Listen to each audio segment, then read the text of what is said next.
Hello everyone, just getting my camera sorted out. Yeah, I just logged on and so happens the Crazy House World Championship match between recrec and PawnInTraining is happening right now.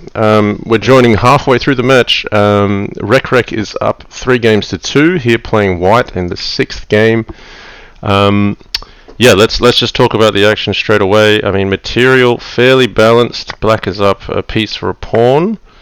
That's a critical piece. That's a critical entry point. I mean, black's king looks really safe here,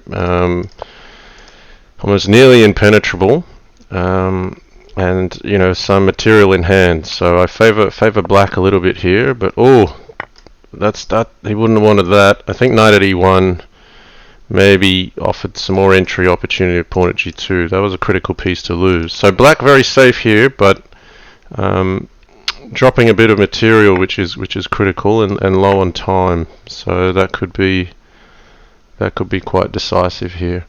So from here, you know, black's still going to keep pushing things, but yeah, white's got to try to find something decisive. So that could end up being a good decision. We'll see, because here knight at f7 is mating. Not easy to defend for black. I mean, queen at e2, you block with a rook. Oh, okay, so trying to make an escape square for the king, but I think it's just mated in 2, so knight at f7, bishop at h8. So unfortunately, PawnInTraining there, low on time. Yeah, I mean, if recrec plays knight at e6, there's life in the game, but bishop at h8 is mate in 1 here. Kolyuvs. Welcome. Oh, the game is still alive. Knight at e6, bishop at h8 was missed. Okay, I mean, still better for white here, but you know, you got to seal those off, those ones. So bishop at c5, take the rook. You know, there's rook at e8, rook at f7. It's very hard to stop. I think recrec will still pull the win here. So recrec taking the lead 4-2.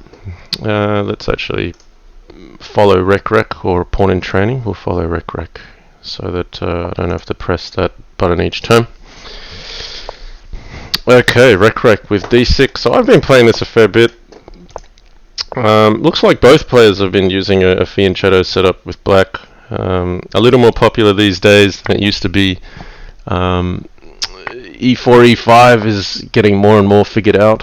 So yeah, this I think has some kind of theoretical basis. I figure it's probably about making black consume a pawn on c6, or otherwise bishop d7 creates some weaknesses.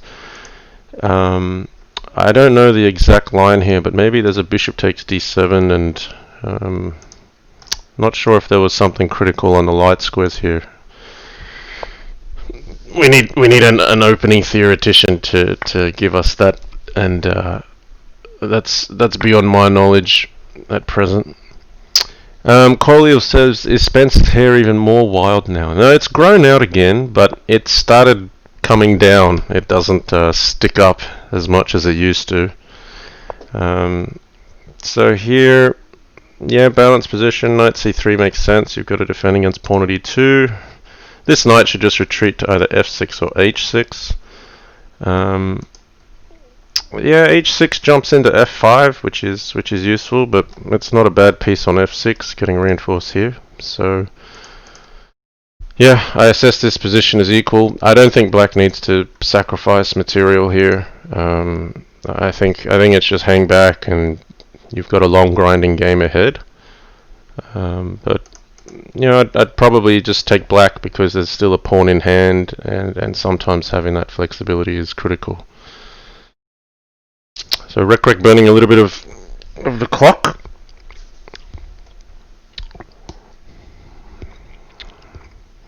Possibly considering bishop takes, but this bishop is worth more than this rook at the moment. I think you actually help white defend with a queen on f1, and effectively white gets another bishop in hand, and the bishops are good here because that's white's entry point at the moment. So this is a good decision. And then here as black, I'm looking at defending my most useless pieces. So I agree with knight c6. And here's where, this is the slow part of Crazy House. Knight f5 here. Kolev says, is there going to be a Bughouse game with Helms by the end of next month? Maybe, I don't know. And what do you think of the CWC game so far? Yeah, I guess with Helms, like, she seems to be streaming plenty often. It's probably me that's the hold up with getting a Bughouse game going. So yeah, we want to try and make that happen. I mean, when I had a stream with Yasser, he was talking about potentially Hikaru being up for revenge. So it would be awesome if we could get a replay of Hikaru and Helms versus Yasser and John. That was an absolute blast about a year ago. It's been so long now. And what do I think of the CWC games so far? I think the competition's hot. Whoa, he's just forgotten, like, his knight's completely hanging here. Like, knight f5, yeah, that's just the brain slip, not seeing h6. So yeah, I mean, PawnInTraining should take a win here, being up a piece, all things being equal. So that should, hopefully we see it even up 4-3 and we have a match continue. But yeah, I mean, the Crazy House World Championship games, they're really heating up.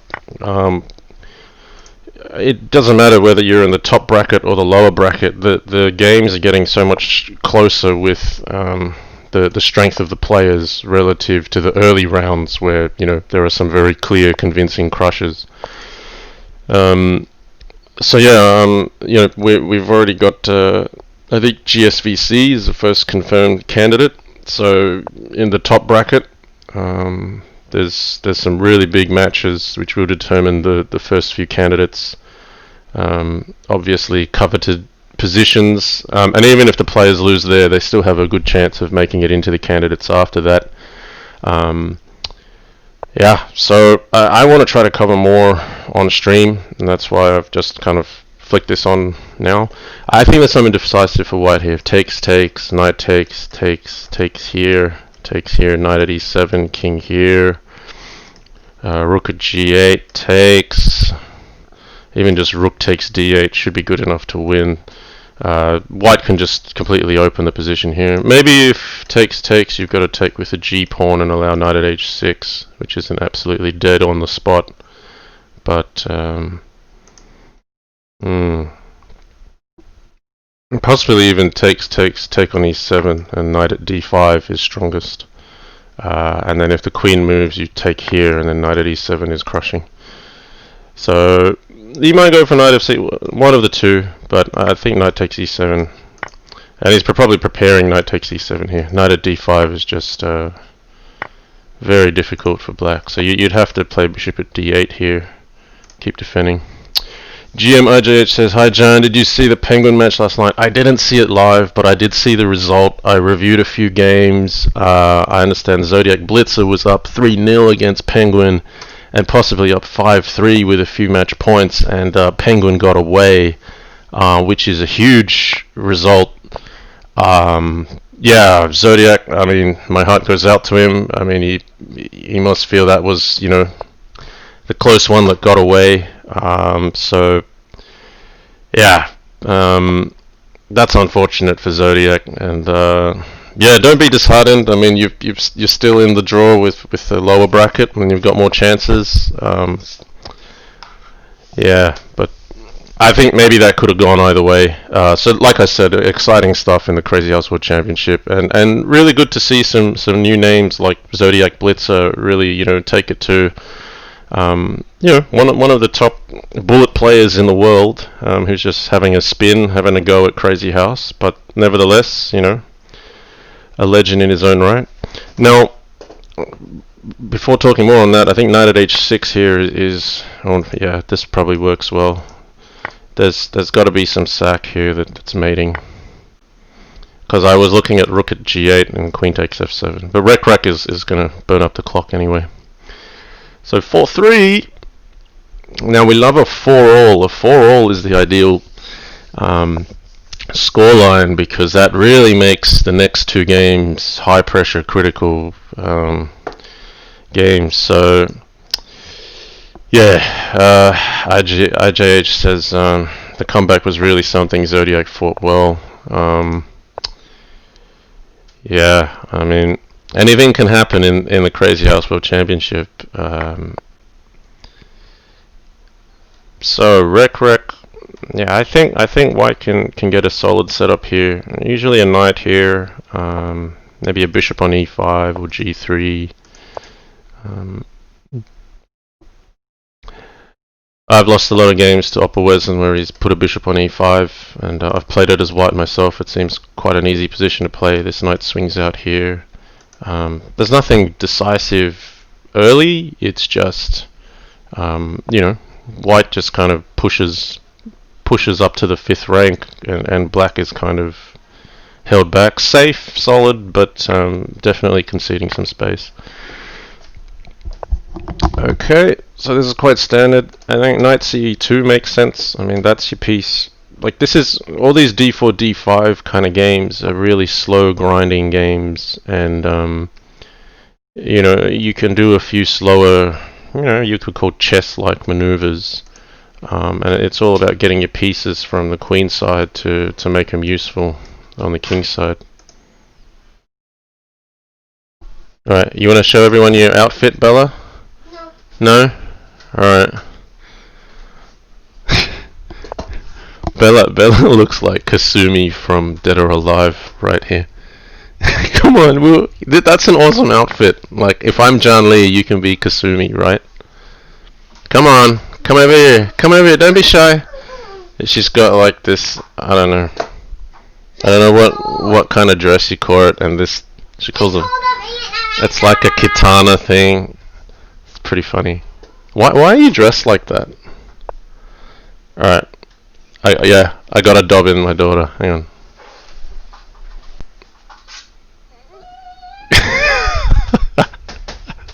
I'm going to cut up the stairs. Alright. Okay, there you go.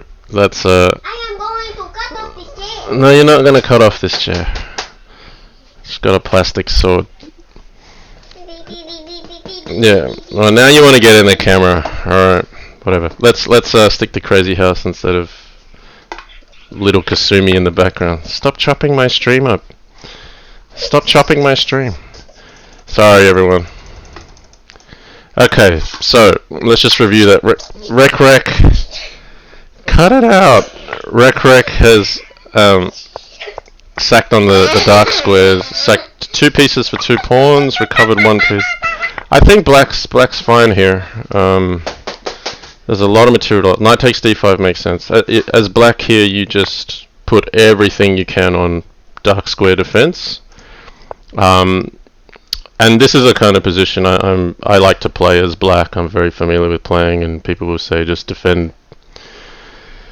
So here I play even something like bishop at h8, possibly. You don't have to be completely passive either, but I think black can go wrong here by trying to counterattack too quickly. Maybe bishop at f6 you might lose your queen here, but that's not something to be concerned about. Like, black here has to first win by knocking out white from his half, and if you do that, then you can slowly grind and push. But it takes some patience and I think a lot of confidence as well. Like, some people, a lot of Crazy House players prefer to attack than defend. And if you don't have that confidence in defending, you might feel like, oh, I've got to make a counter attack now because now I feel like I can. And sometimes you don't have to.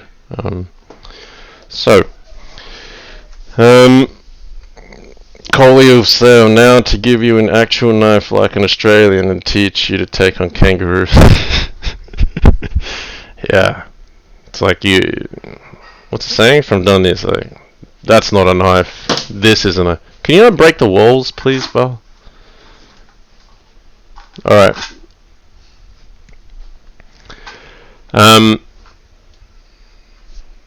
So, if you're... you could take this. If pawn at g7, you just keep taking the pieces. Pawn at e4 is good. It's resourceful. It's looking for black to play knight f6, and then making more progress on dark squares with tempo. And yeah, knight c7 is good. I just felt bishop at f6 was kind of forcing the issue. This is still good for black, I believe. Pawn at h5 could be interesting. Try to do some damage on light squares as well. But pawn at h5, maybe like a knight at h4. Black can start, making some threats here while also defending on light squares. So bishop at g5, pawn at f6 makes sense. And here is black, I just think very materialistically. Like, I try to conserve every piece. You could even consider bishop at e7 to improve the square of the queen first. That's nice. And then if white chooses to rinse and repeat with bishop at g5, then you play pawn at f6. And with the queen here, the rook is defending the back. So that's got to be taken. And white doesn't have any more diagonals to hit with on h6 and f6. So every little inch that black can remove from his half of the board is going to help. Here f6 is under threat. I think you could actually move this old knight. A new knight is fine too. And if takes, pawn at e5, you just bring this knight back again. And yeah, here I think black wins not by counter-attacking, but really just by draining out the attack until there's nothing left. So pawn at f6, takes, pawn at e5 is expected. And then the queen should come to f8. So it covers d6. So long grinding game here. So must play queen f8. You've got to defend d6 and take every pawn you can. If you start letting white get away with a pawn sitting on d6 by just putting a queen on f7, then that's a place where a rook can come on e7. So here, PawnInTraining is saying nope, it's time to counterattack, and I don't believe it is. I would have played king h1 there. This is actually good for black now. King h8 is a win, I think. This is getting mated though, unfortunately. Rook at maybe rook at h8. You need to have a bishop here. Takes. Knight at h6. If king h8, bishop at g7 mates. If king f8, rook at g8 mates. But king h8 and white was out of checks, and then that's actually winning for black. No, I wouldn't have gone here, but knight at c5 is still mate. So that does win, actually, knight at d7. Woo! Clutch from recrec, but PawnInTraining was out of the bag if king h8. So I think black was still worse if white had played king h1 instead of queen takes f3, but it kind of it swung back and forward multiple times in the last 3 or 4 moves there. So, Super Duper Bongo says, yeah, I would be scared to play this as black. I always hate defending. That's pretty common. I don't mind defending. I actually, I guess, if you were to take on Stockfish, I'll say this, like, once you start defending, that computer will just grind you, and theoretically, if you're defending in Crazy House, you are actually on the losing side. But when you're in a human versus human battle, sometimes there are more opportunities to mess up an attack because there's so many choices, and it's probably the lesser explored part of the game. Now recrec here, remembering that he can't just hang a knight on h6, so this has come out here, but it's trapped. Yeah, so I mean, as I was saying, that's probably why I like defending a bit, because yeah, sometimes there's creative opportunities there that are actually winning, but they're not obvious, and you can sometimes get your opponent to overextend an attack. possibly being convinced to a position where they think they're winning by sacrificing material. But long term, if you can hold out, there's ways to win from the back foot on defense. I'll say a lot of the time I'm actually probably in lost positions when defending, but I'm in some way relying on my opponent missing on critical moves, because like if you look at positions where the player has initiative, Stockfish will nearly always find something. Slim MG, welcome to the chat. So what's going on here? We got even material. There's holes on both sides. I think here you've got to play GF and sack the rook. This is also okay. King H1 takes here. No complaint with that. It's probably better than just taking on F2 straight away, actually, to be honest. So here what to do. So white decides rook F1 instead of capturing here. I mean, we're stopping the knight from getting to G3. Nice move, bishop at C6, threatening to win some material, but also threatens G2. Now, here's one of those times where bishop takes G2 looks dangerous as white, but I agree with pawn at E6. There's pawn in training here. I think you've got to call that bluff because there's no knight at E3. That can be taken. There's no knight at F4. And recrec has just missed that cold. It looks scary having the king here. It looks like, oh, what if pawn at F3? But even here, if pawn at F3, you just take H2 and the checks run out. And see, it's just happened there. And that's what I mean by, like, it's okay to just defend with your king and obtain some advantage where you allow your opponent to overextend. And then, now white's got all the material and the counterattacks in play. So that's just mate in 2 here. Pawn at F7, if king here, rook at H7, if king F8, rook at G8. So, yeah, against pawn at E6, I mean, black just couldn't allow the capture. I mean, there was nothing wrong with bishop at C6, but committing straight away to bishop takes G2 was probably the mistake there. So, 5-4, still a live game. Now these players are both in the lower brackets, so this is a knockout match. Like each of these players has already lost one game in the double elimination knockout stage. So the winner stays in, and the loser is out of the competition here. So recrec in the driver's seat with a 1-game lead, but this is getting exciting. Mugwort in the chat, GSVC, Katask, hey guys, some very strong players in the chat. Mugwort Crazy House says, Crazy Ara, mortal enemy of humanity. I think some of the Crazy Ara ideas are very inspiring.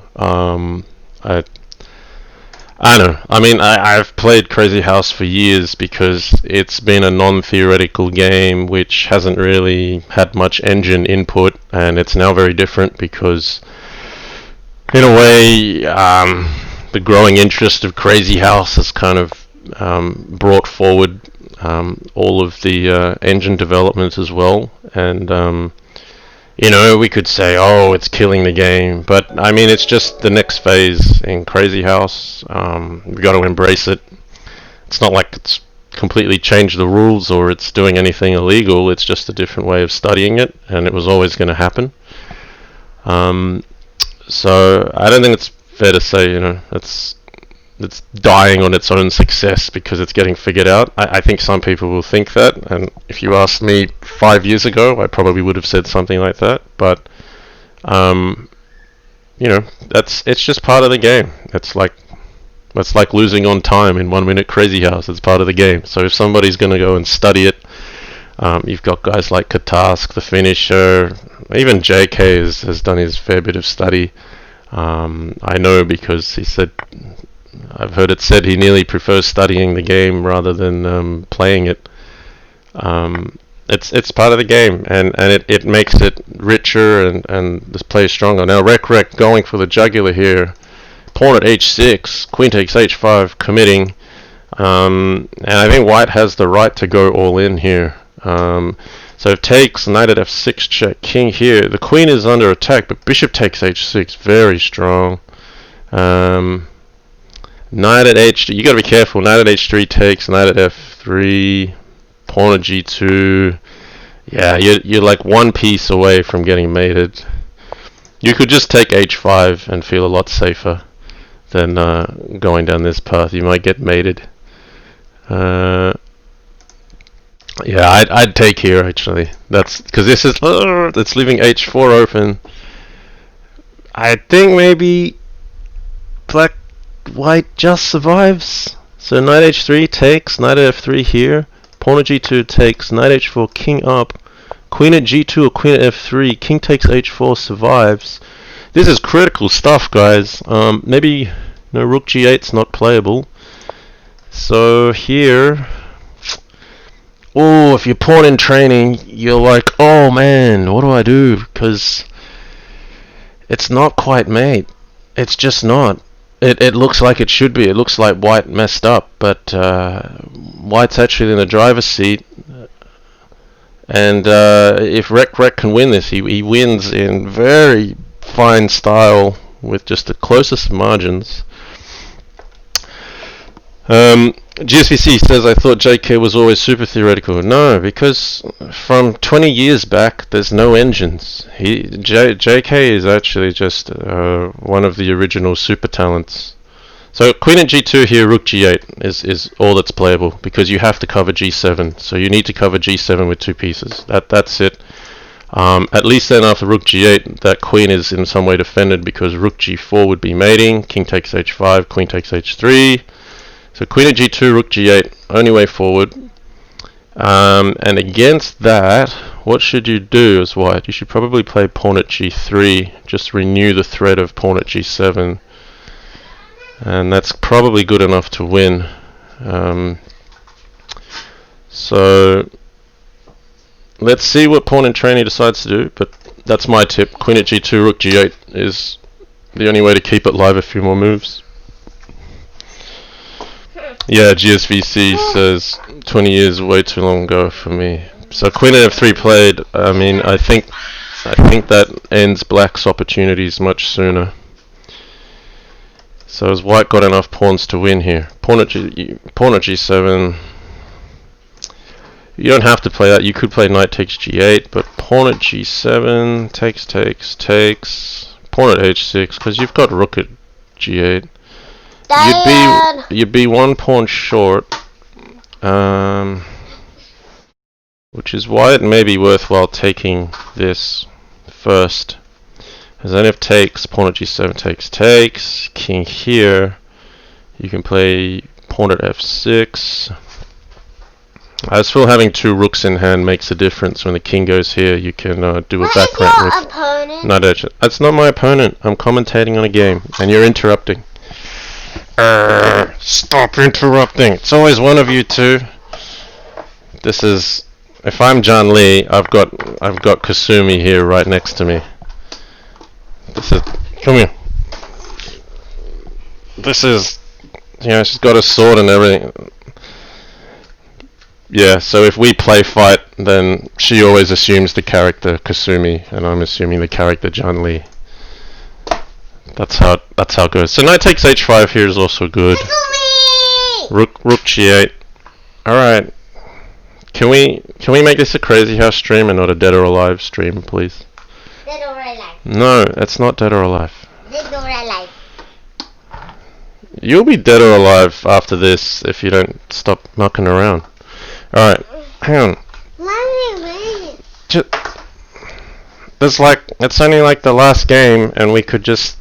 Okay, recrec's burning the clock here. Recrec's seeing pawn at h6 and king h8 and is going, I don't have a diagonal piece, but white's not actually getting mated either. So it's actually more risky letting the clock tick down. I like rook g3 because you might be able to snatch another diagonal piece. Right, but I mean, recrec making a good practical decision there, basically saying rook g1 is going to keep me safe for the whole game, and then I'm just going to take the queen, and that's going to be enough. So good practical decision there. I think that's going to be curtains for PawnInTraining. Unfortunately, it's been a fantastic match. And there we go. Queen of g7 on its way. Wow. Close match. Bad luck to PawnInTraining. I mean, hard fought game. Let's look at that. What looks like white won every single game except for the third game, which went to black. That's all that was in it. Effectively, in tennis terms, there was only one break in the match. Alright. So, up, down, bell. Alright, I'm going to try to stream something else. So, does anyone want to play against me, or... Shh. Yeah, Spencer's asleep, though. Come on. Have a time. Go watch some TV or something. I'm gonna stream. Okay. Alright. Koliev says I volunteer Katask. Alright. Here we go. GSVC's in the house. Are you playing? I'm gonna try to play some now, Bill. So recrec, victory to recrec. Let's see if No. hang on. This is my show. Okay, if you're playing, you get, Katask and GSVC volunteering each other. I'm playing with Bella odds here. I'm playing the Bella Gambit. Alright, GSV's taking me on with Bella Gambit in hand. Hang on. Let me just adjust the screen slightly. Okay, here we go. GSVC. So, one of our candidates already in the Crazy House Rules Championship this year. GSVC. He says, I will take Bella odds. Alright. Wow, look at our scoreline. It's been like one each, very tight. Stop cutting my head in half.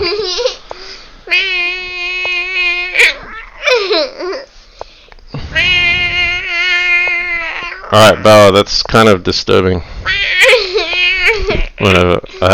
I gotta stop this. I gotta stop encouraging this by not saying anything.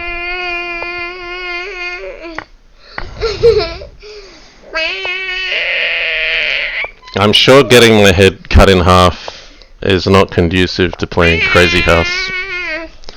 Alright, I'm just gonna defend d5. Now I'm getting nice. No.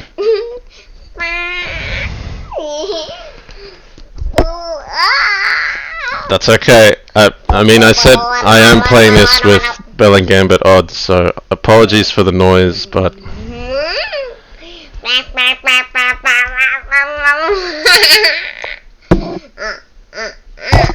It's not that funny, Bella. It's really not. I'm cutting your head off. No, don't cut my head off. I must have done something wrong as a father to have my daughter want to cut my head off. Alright, so if bishop at g3, there's g5. Maybe No, bishop I'm takes cutting f6. your off. Alright, Belle, stop. That's enough. Aren't you bored? No. Isn't annoying me boring? Now I'm cutting your leg off. Now I'm cutting your whole torso off. Alright, so the bishop's gone to g3.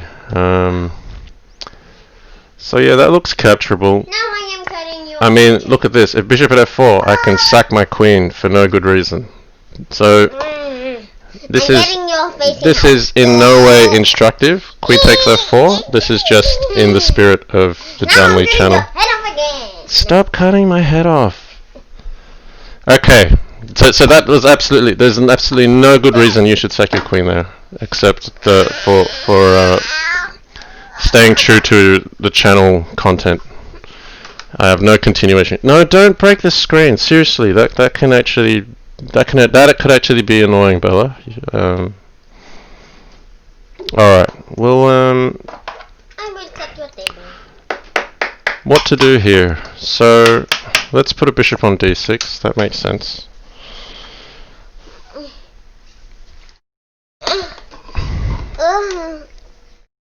Alright, GSV said, I expected queen takes f4. I was cutting your head off because you're not playing with me. Yeah, I know, Belle, but I'm playing with GSVC right now. I'm not playing with you. I played with you all yesterday. Come on. You've got to be fair. Like, I've got to play with GSVC too, right? You don't even know who GSVC is. I think that's just a machine. It's not a machine. Well, he is a machine, but not really a machine. Well, it is a machine. Okay, we have to just play slow strategic here.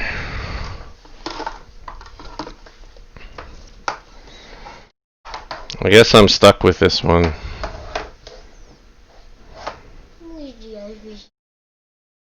See, no one can see your head, Bill. You're going too low.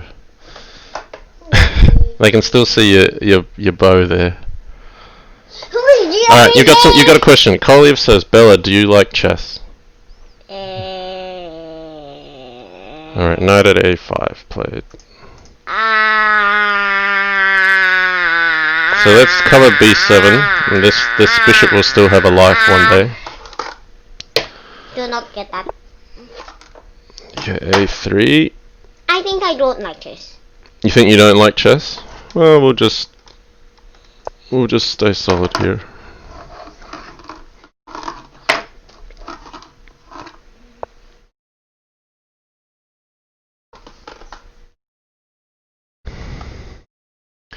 So h7 or g8? We'll go to h7 actually, because there may be more of a life for the knight out on g5 in the future. So this is due to come out here. Alright, now d5 is hanging. Okay, pawn e5 play. GSVC is my opponent. Did you use opponent in your sentence? So what's the point? Did you use opponent in your Yeah, sentence? I did. Alright. I don't know what that means. So this will just defend d5. Well, you can just play bishop takes d5 here. I think white's completely fine. No. This is just good technique from GSVC.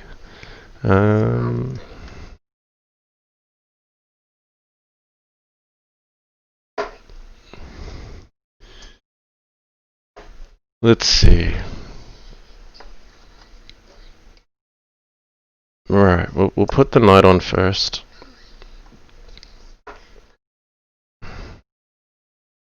He's basically captured 3 pawns for a piece, and I don't get much back for that. I think I've been reading all the text about it.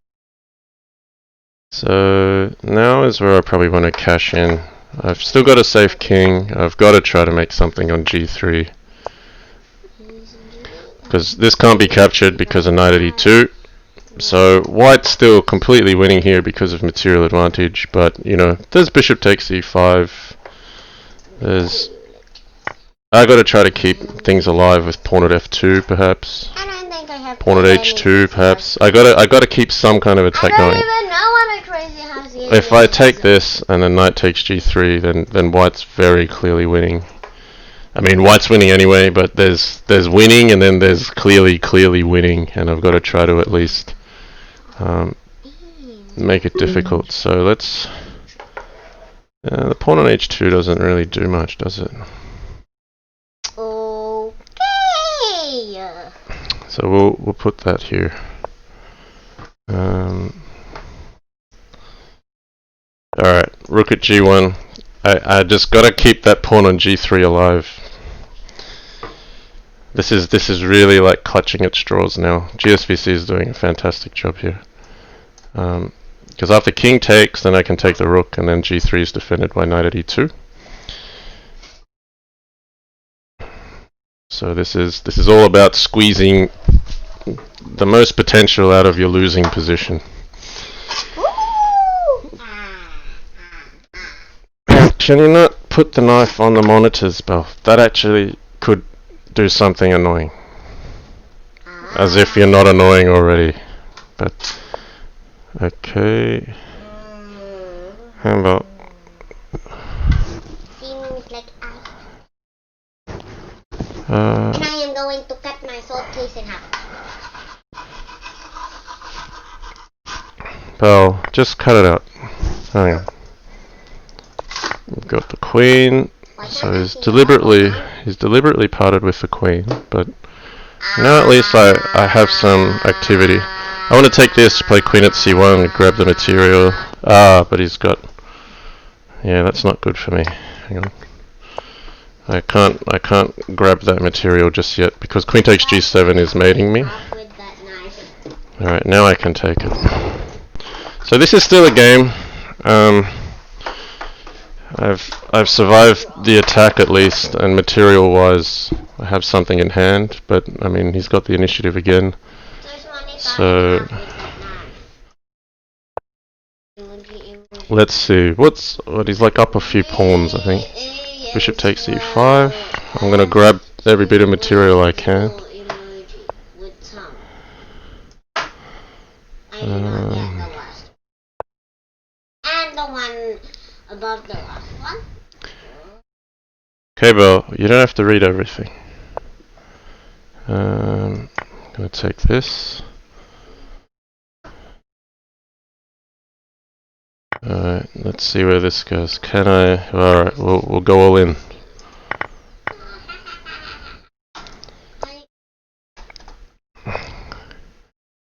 Okay, grab this one. We are all in here, all in with the attack. Knight at a2 could be something. Chess piece is the queen. Oh no, there's no check there. Damn it. That is my favorite chess piece. I must be mated here. Yeah, well played. I don't know if I had anything at the end there. I think the king's running to safety. Okay. Maybe I do like chess. Alright, GSVC with the first win. That's why I'm here right now. Mugwort Crazy says bishop at f2 was draw. I don't know where bishop at f2 was. I must have had better with black there. I mean, I thought I did pretty well coming back from the dead. Alright, there's theory here, and let's go into theory. I think GSVC will be better equipped than I am. Which line are we going to choose here? Let's play bishop takes d5. Philly Door, just subscribe. Thanks for the subscription, Philly Door. Appreciate the support. White's move, GSVC avoided it. There was a queen at g1 check. Alright, what's the line I play here? I play some crazy line. Yeah, there's a queen sack line here. I gotta play it. I mean, queen takes f4. I actually got a pretty decent game out of that queen takes f4 in the middle of nowhere. I was pretty happy with that. I shouldn't play that. I should play a more serious, go for a more serious approach. But Ooh, what's that? What's video? now Bella and queen odds. Yes, GSVC. Bella and queen odds. But it was a nice game that you played. Okay. Let's see. So bishop at c6, king across, takes. Is there like a knight at d3 that's gonna mate me? Probably. Knight at d3 looks like it's mating me. So I should probably just play bishop c6. Preserve the bishop, and then we'll castle into safety. Yeah. Can you take her, please? No, just get her. I'm on stream at the moment. Some TV would be good. Yeah, you can get your sword. Thanks.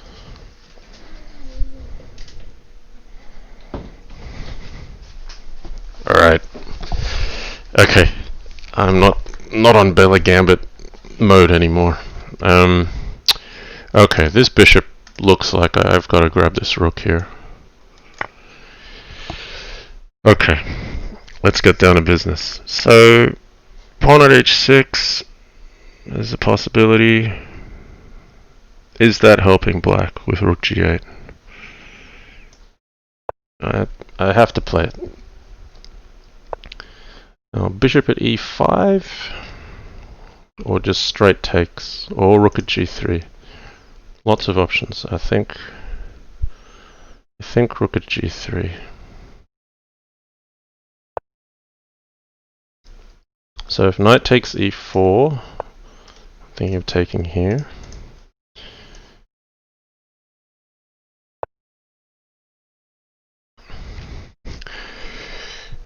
Okay, knight at d7 now becomes something if this ever gets captured. So this is a game. This is dynamically balanced, I feel.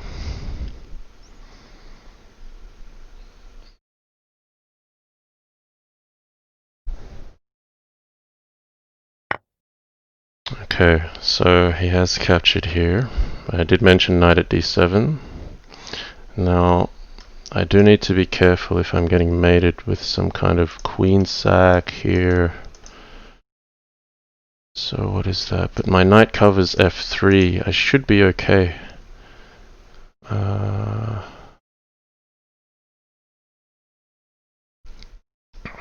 There's also bishop takes. There's a fair bit to consider here. There's also knight takes.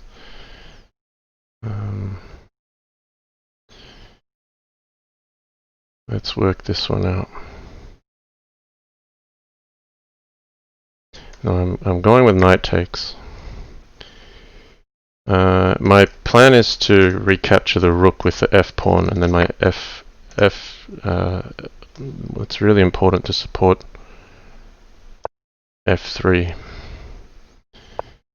So here, I just feel like I'm not getting mated if I take here. It looks really risky, but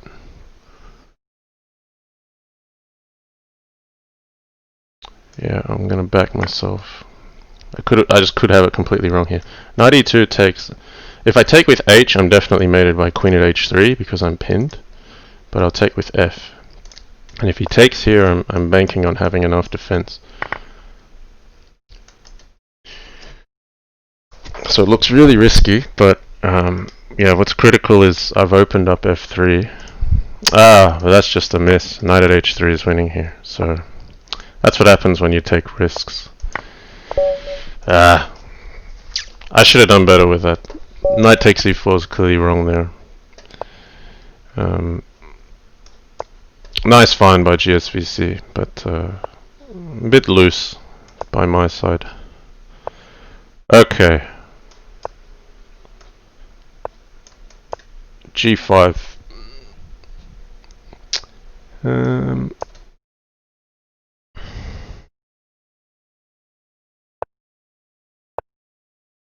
I'm actually pretty disappointed to lose that last game because it's the kind of position I like to play, and I would have liked to have opened it on my terms, not on my opponent's terms. So bishop e6. So if I castle here, h4 is on its way and knight f4 is coming. So I'm not going to castle. We'll play knight b4.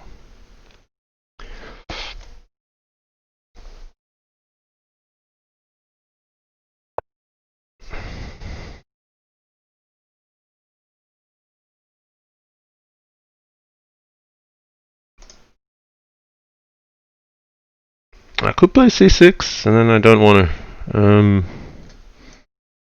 I just feel like I want this rook to oppose that rook, so castling is not really a priority here. Because if c6, then I think white's better with a3, like knight at c7 is coming into play. This just seems like a waste of moves, but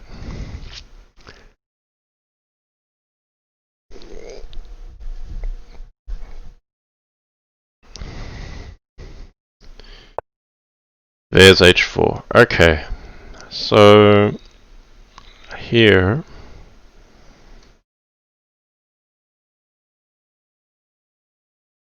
I want to keep this pawn on g5 to stop this knight coming in. I feel like a knight h5 or something. It's all feel here, or knight e4, maybe knight e4.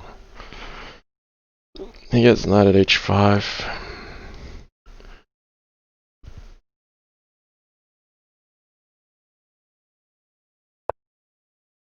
Okay, knight h5.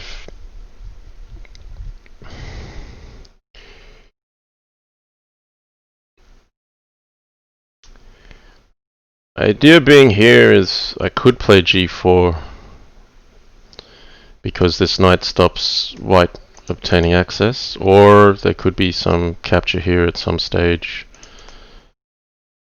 At the moment though, it's really more about putting a piece on h5 so that white can't place a knight on h5 himself.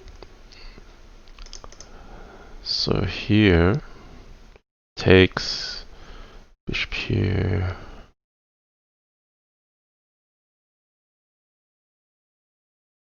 Yeah, that's a tempo I'm gonna take. h7 or g6? I think g6.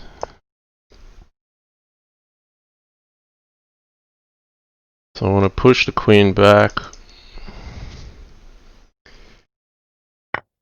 Oh, John Lee queen sack. Okay.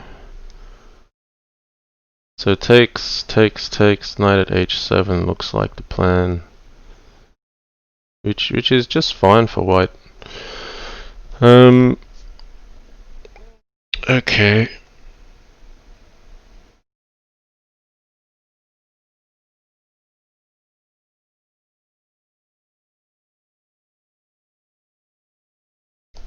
So this is a good practical decision from white.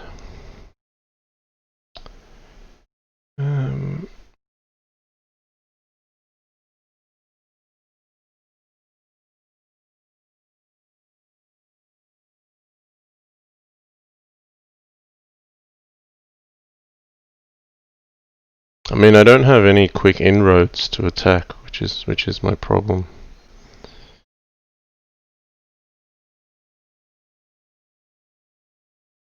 I feel like something involves a capture on d4, but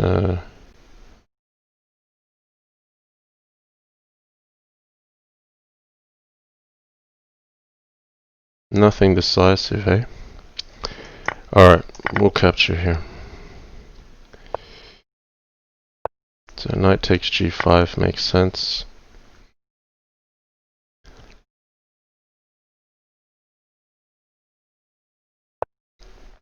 So pawn at h7 on its way. It's very difficult to play this as black. We'll just capture that.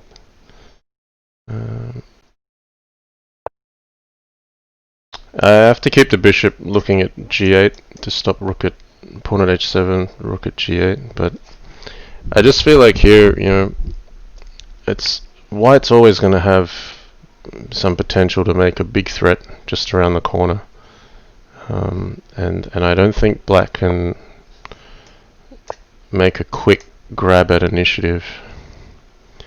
So this is going to be like defend the whole game. Very difficult circumstances. Pawn at h6 is coming.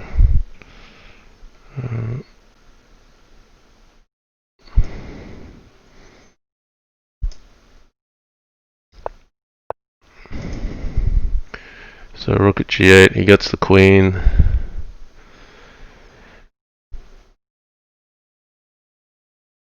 And then bishop takes c7 is probably good enough.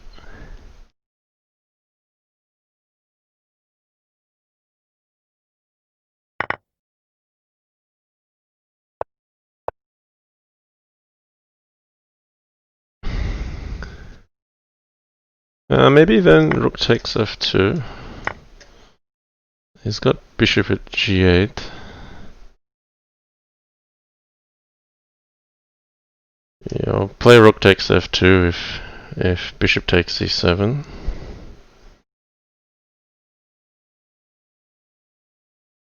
So you've got like an interesting line, bishop c7. Oh, okay, he's going for this one. A knight on here defends g6. Like, this is still a game. It's definitely better for white, but material is exactly even. If I get a few tempi to put some pieces on, it's at least muddying the waters.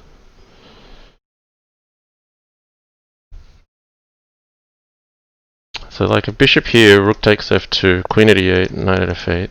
So I want to use the knight because I just feel that defending g6 has a benefit. Or the h7 is an issue.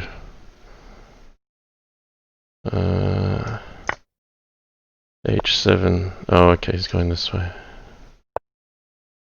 I thought h7 was... Well, maybe I run my king here then. Let's not think about that for now. I've got the clock to worry about. Oh, that doesn't do anything. I don't even have any check here. I'm just losing material on the time trouble.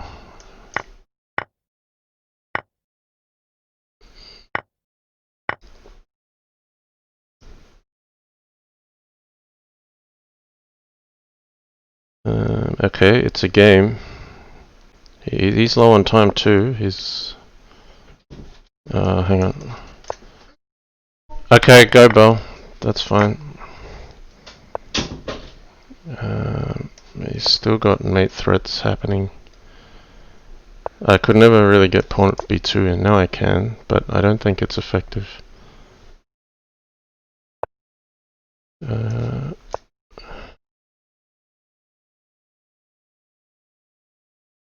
Yeah, rook at b1 made sense. He can just take all the pieces here.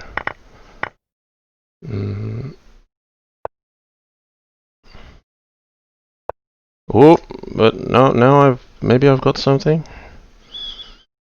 Alright, let's try to be resourceful here. I don't know if this goes anywhere really.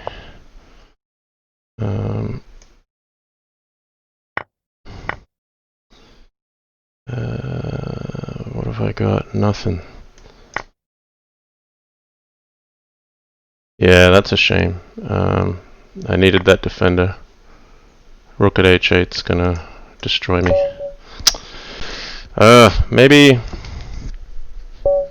Maybe not. I think he's got enough defense there. He's playing very well.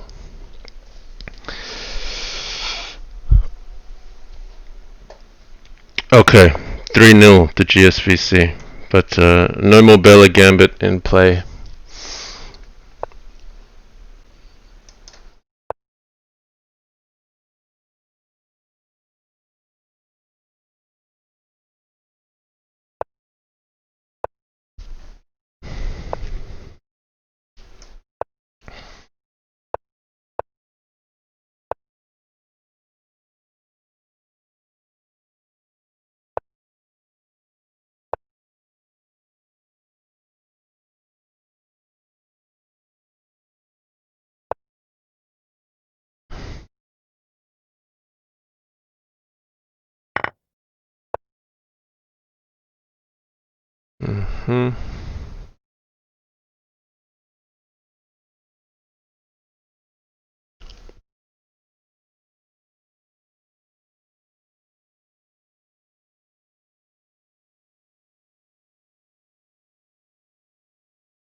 Okay, we'll just go reckless. I'm not really happy with the way I'm playing today. It's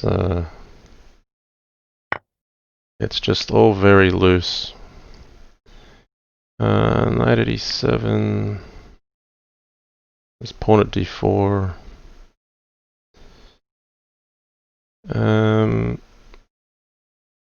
Put a pawn on d4, I think. Just stop this one. Knight at e7 on its way.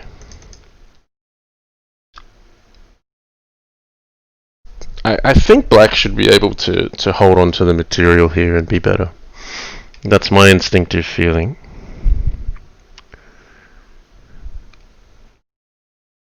But like if queen e8, yeah, you can't play knight takes e7. That kind of messes up my plan. Alright, can I take here? Or is that just trading pieces now? Maybe I should play knight at e7.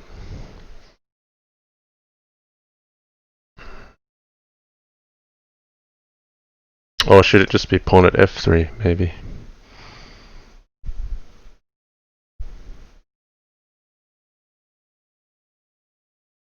So pawn at f3, bishop here.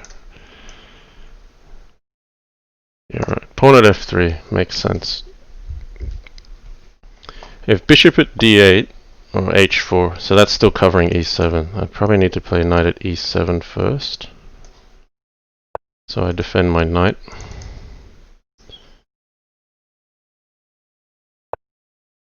Now if takes, he's got bishop takes. So this is a good move, hitting f2.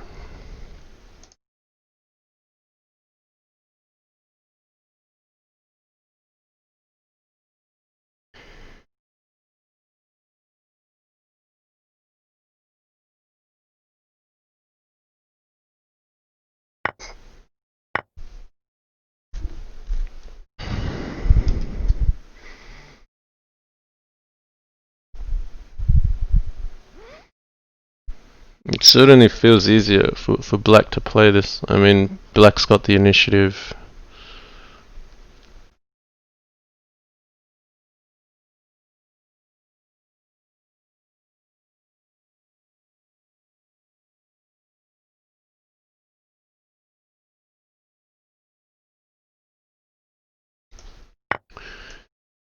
Alright.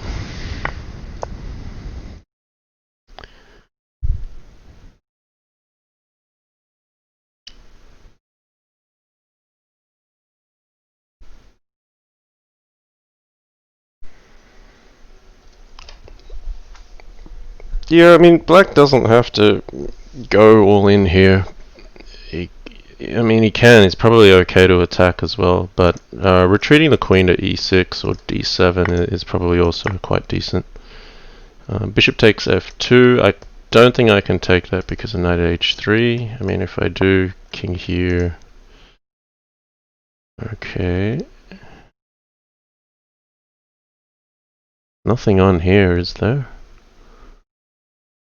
No, I don't have enough material to fight back here. So rook g1 takes, knight at h3 takes, queen f2 here. Queen takes f3, that's a problem.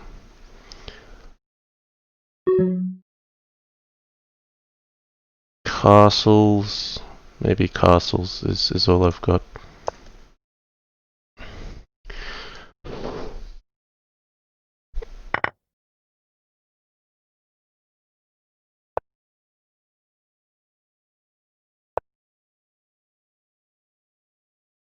It's like the moment I get my queen, I seem to have to sacrifice it back. That is the cost for king safety here. So pawn at g2, very sensible. There's still nothing immediate. I need some kind of rook at g8 to work on a good day, but it looks very difficult.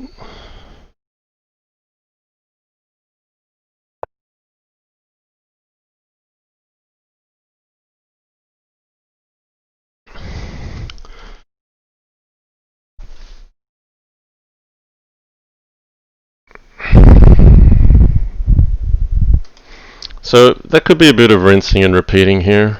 I mean, I'm worse here, but not dead on the spot either.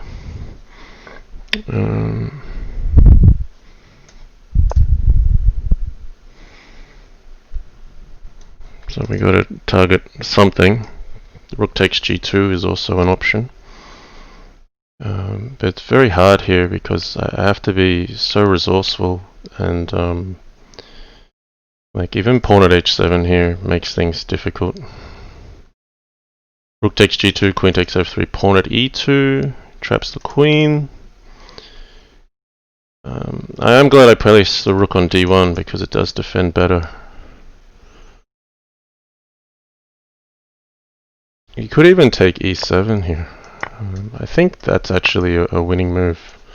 Alright, we got a queen trap somehow. But I thought bishop takes e7 was just better before, because I just felt knight at a3. Not sure now.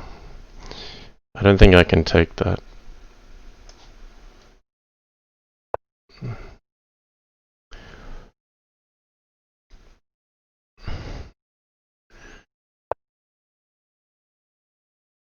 Yeah, safety is a very temporary thing here, because black's just got too much material.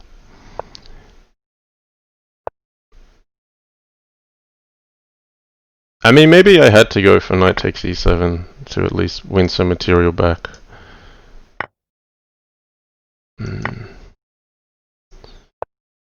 Like, black is so safe. I don't see how white can come back from this.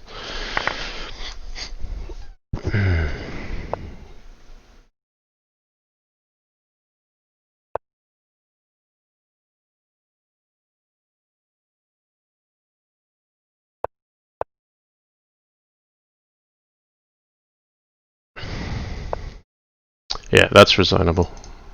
4-0, GSVC. Hey Smash, how you going? Struggling here.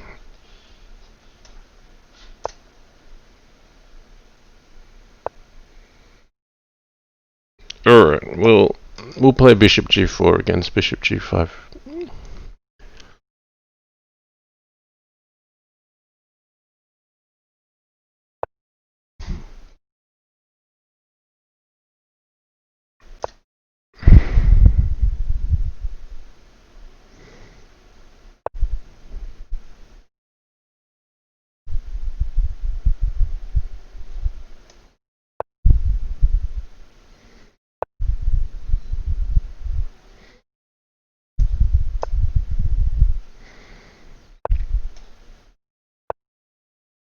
Okay, so the difference is here the knight's on f3, not e2.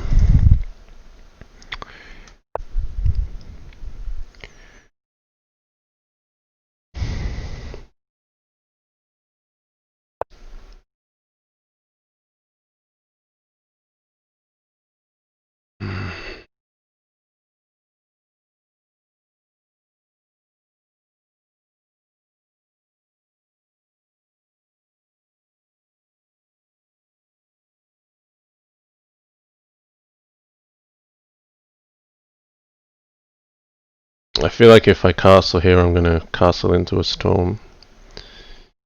Yet, with like a knight e4, I could also end up overextending and having to defend a pawn on e4. But let's go for this one. And then Crazy Ara would always have some kind of knight takes d4, which miraculously works. I've just seen one or two games where it looks like there shouldn't be anything, and then suddenly there is. Okay, just castles, hey? So ignoring my knight there.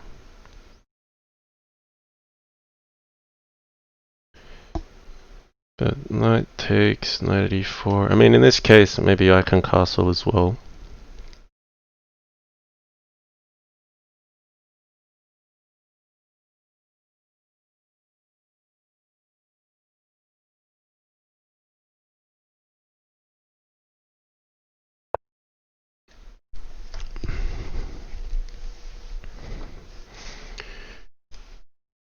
So, I mean, if I'm black here, I want to play for progress with a pawn on e4.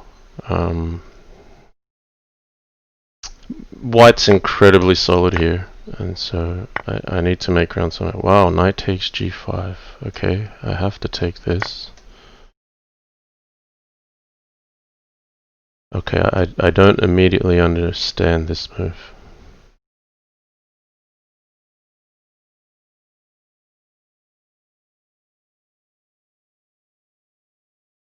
Like pawn here, knight f7 takes pawn at g6. Okay, I mean we could enter something sharp, but I feel at least black has something to play for in this position. Okay, knight takes f7. So it's basically saying takes, I'm going to take your queen.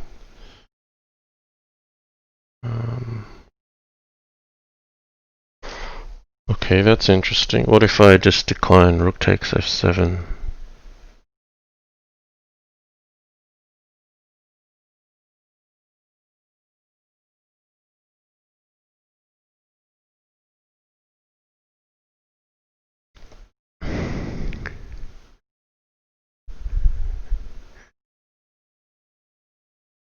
I should probably just take that.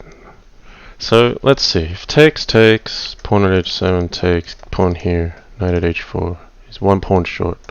So I should just take the queen.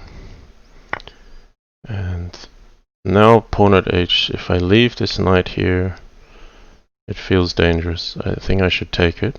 Unless I can get away with bishop at f3. No, I just think the light squared weaknesses are going to be too much. So if pawn here, knight at g5, at least I've got some kind of attack going and I'm safe.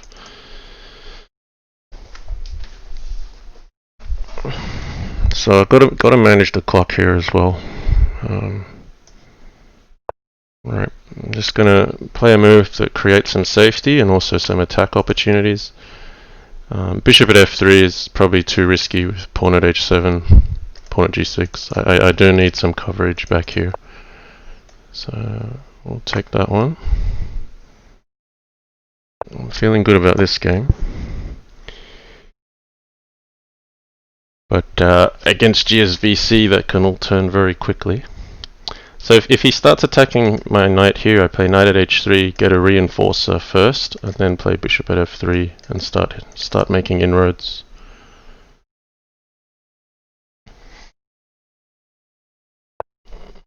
Okay, bishop at g4.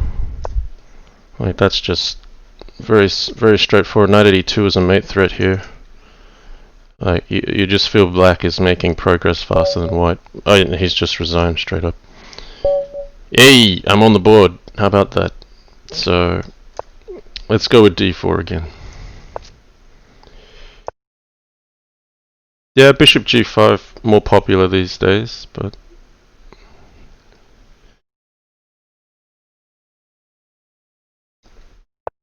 we'll do something different. Okay, knight c6.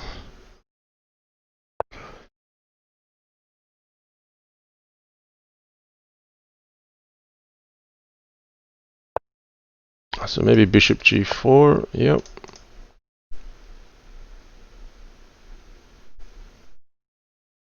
I'm okay with f3. Bishop back to d7. So knight b4 looks like progress for black. Knight h5 is also progress for black.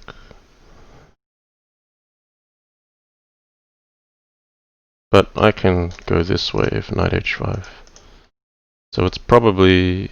I mean, I don't really want to play a3.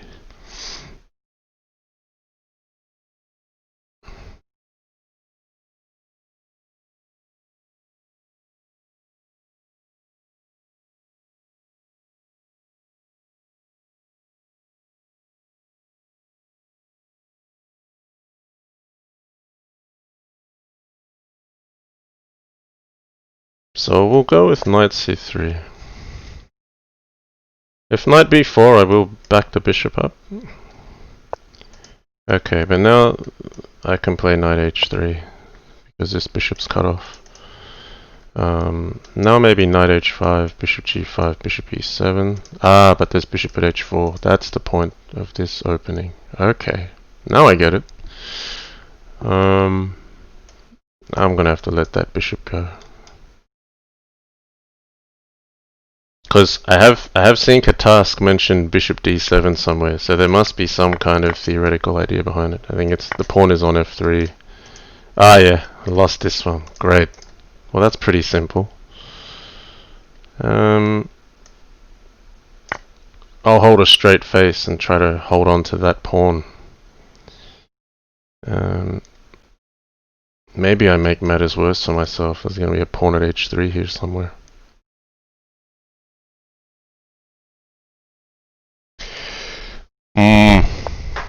Okay, so we're learning some opening stuff here. So if the knight goes back here, pawn at d4.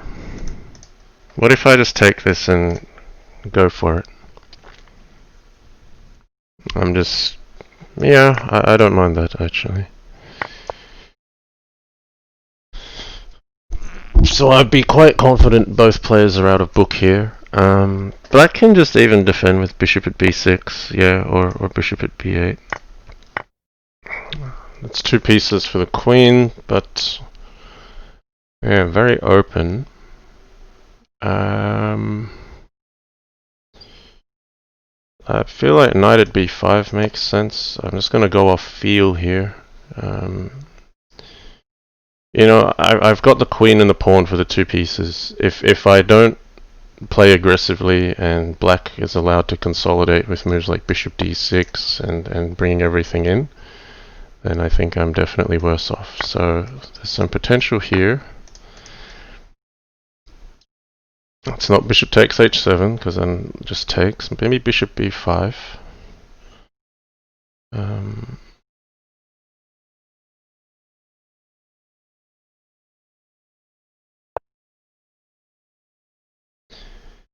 So I've got to try to play aggressively here.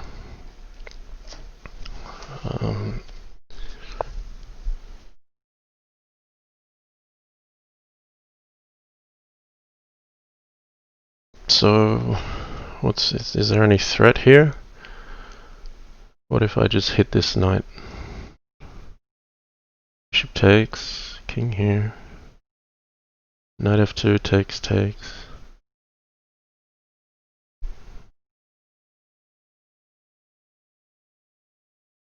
So here's where you can choose to play pawn at f2 and be defensive, or you play something like e4 or pawn at e4 and you be aggressive. But I've got to assess. No, I'm going to chicken out there. I am concerned about relinquishing too much safety.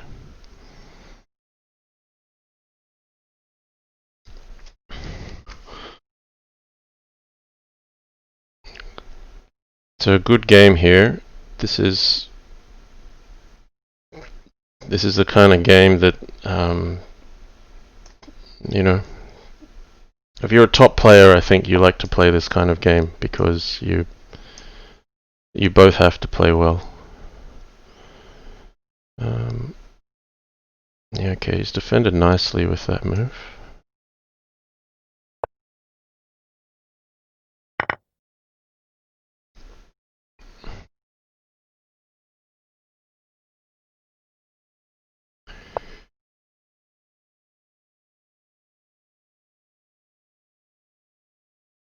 Alright.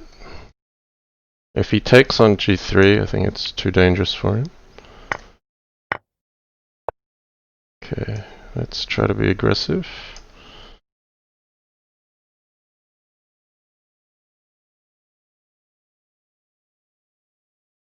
Got a safe king, we're just low on the clock.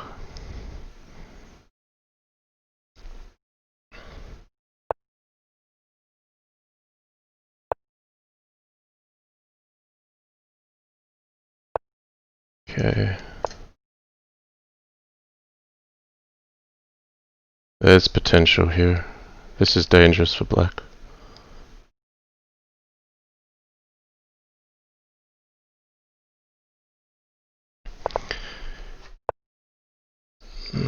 Good move.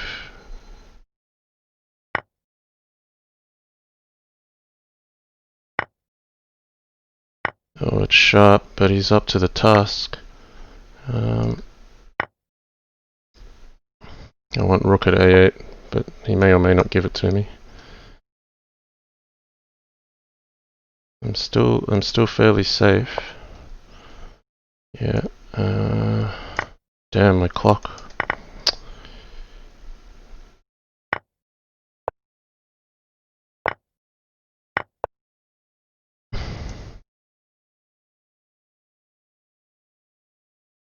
Alright, I gotta stop talking and just play.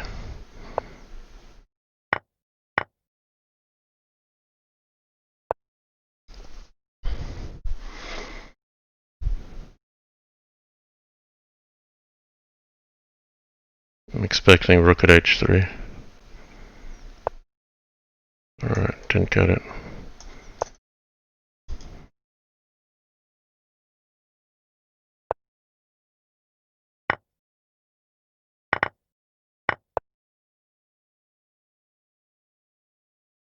Alright, we've got a long game ahead here.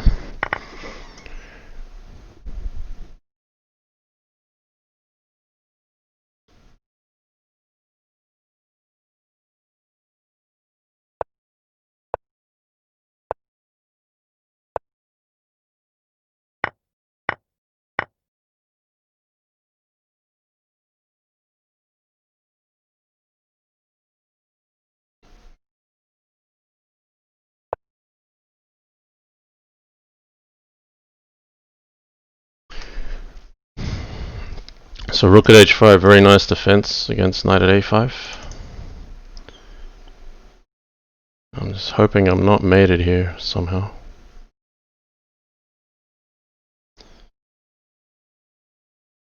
There could be some kind of mate here. I think he's one knight short. So that's going to be messing with his head right about now. The difference between attacking and defending. Okay, we'll place this one first. Probably didn't need to. I'm probably helping him achieve safety that way.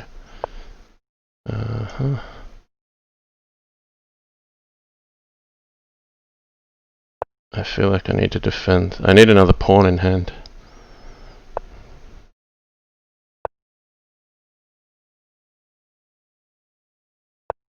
Alright, we're safe.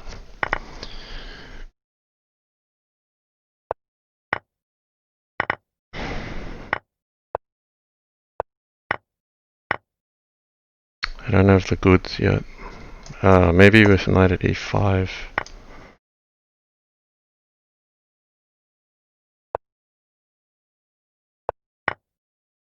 Come in on knight at d8. And I've still got plenty of king safety. Oh, here we go! Yes! Yes! Yes! Okay, that was a tough one to win, but held on in the end. Alright. That's good, Crazy House. 94. Let's be adventurous.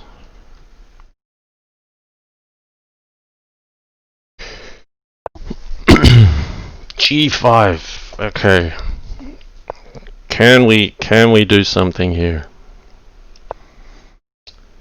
Okay, pretty standard. Knight e2's coming.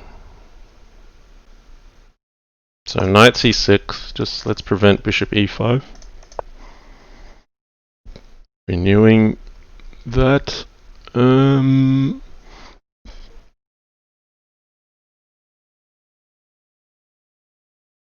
I want something creative here, but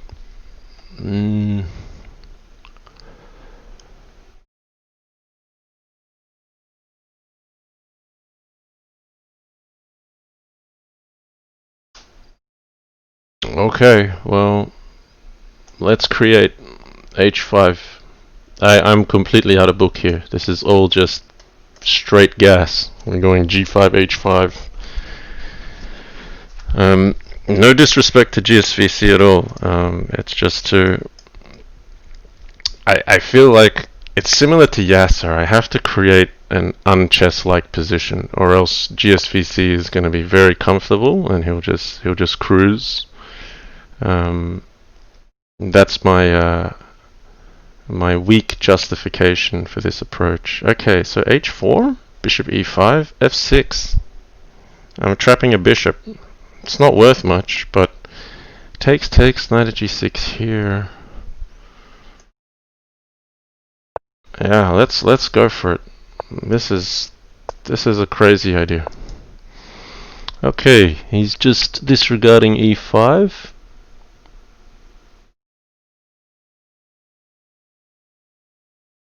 And the problem with black is you've got to be so careful from here because the position is on such shaky ground it can fall apart really quickly. And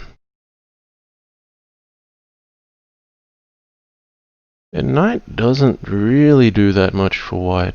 I just feel d5 is going to crush me though, so I'm going to get rid of that knight there. And yeah, if I can undermine, well, I mean e6 is pretty important, isn't it?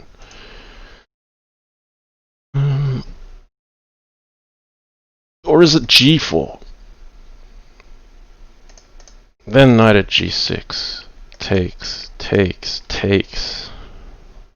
Yeah. Alright. We've played h5 and g5, so let's play h4 and g4. Knight g5. Okay, didn't see that, but takes. This got really interesting. Maybe I just let him have the rook. Because h3 looks good. Am I crazy here?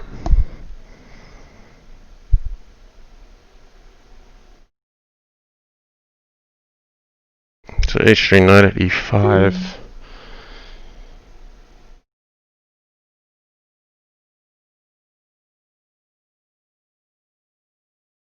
Or is rook h5 more sensible? Knight at f7. Very low on time.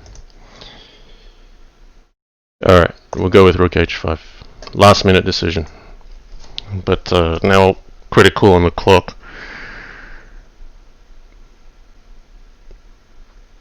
I'm basically trying to hold my position together with minimum material and still come out alive, which is going to be very difficult. Bishop at g6 now. So you can win the queen with check. I think the wheels are going to fall off this wagon. Maybe I should have played f takes g5 rather than this. I just spent way too much time on it. So we always talk a little bit about practical play in Crazy House as well, and you know, defending is not really the practical way forward. Even if you're decent at defending, it's always a tough task. Okay, but I can take this now, so.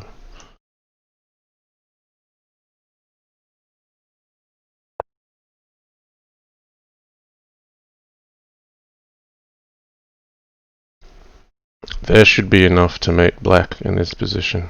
I'm not fighting. I'm not playing with fire here. I'm walking into fire. That's what it feels like.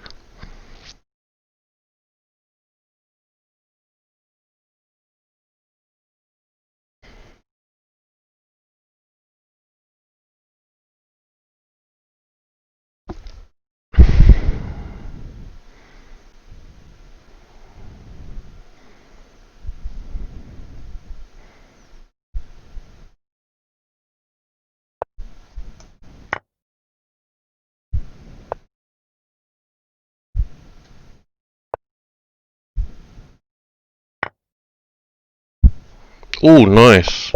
Nice. I missed rook takes e5. Yeah, okay. Too strong.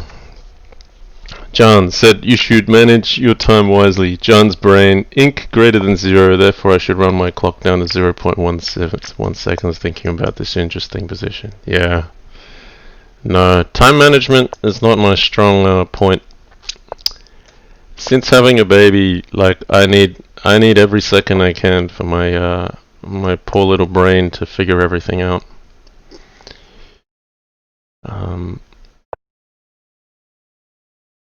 Okay, this is pretty standard.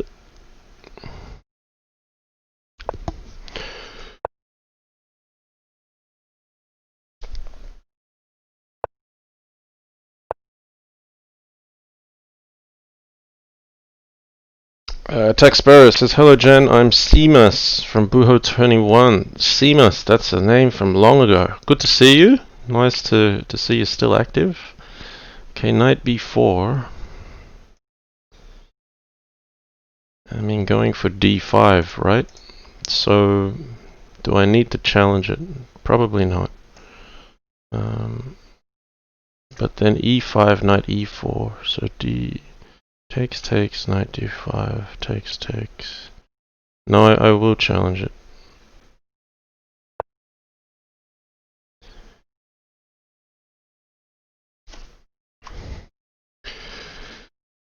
Yeah, there's CMOS, there's still a few good Buho21 players here. We've got like Tratare Deganat, Zek and Juanet. Zek and Juanet are due to face off in their Crazy House World Championship match, which will determine one of the candidates. So we'll definitely have one of the strongest Buho21 representatives in the candidates this year, either Juanet or Zek.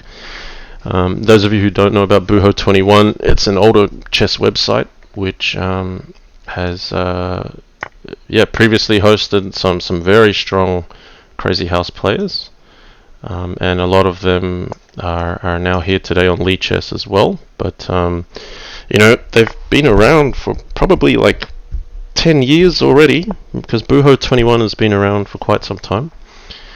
Alright, I feel like I should be pressing for advantage here.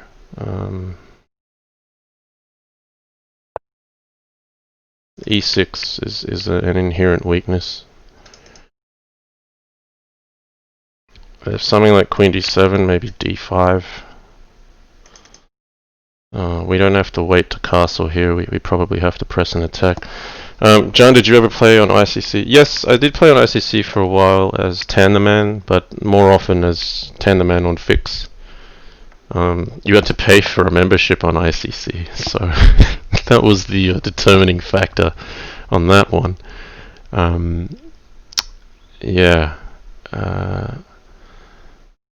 Okay, here I want to play d5, but pawn at g7.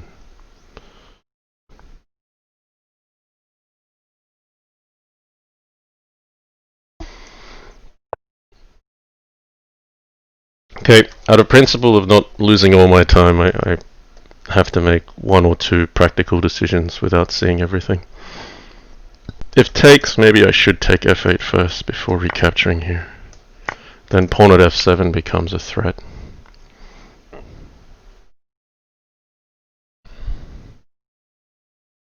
I mean, it could even be knight takes d5 here. Okay, he's actually covered f7 first.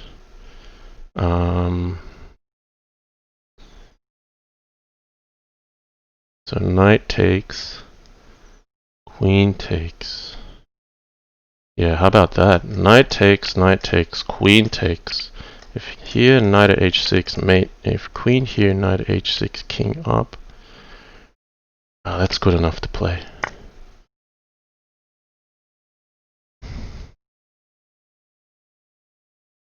So if queen takes, I could just either play queen b4 or knight b4. Should be happy to take some material. It could even be knight f7, but I just can't trap myself into trying to play the best move and consume too much time. That's where I'm losing today.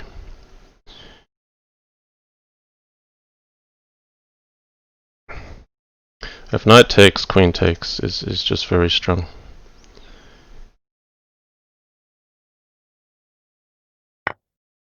Alright, we'll play queen takes.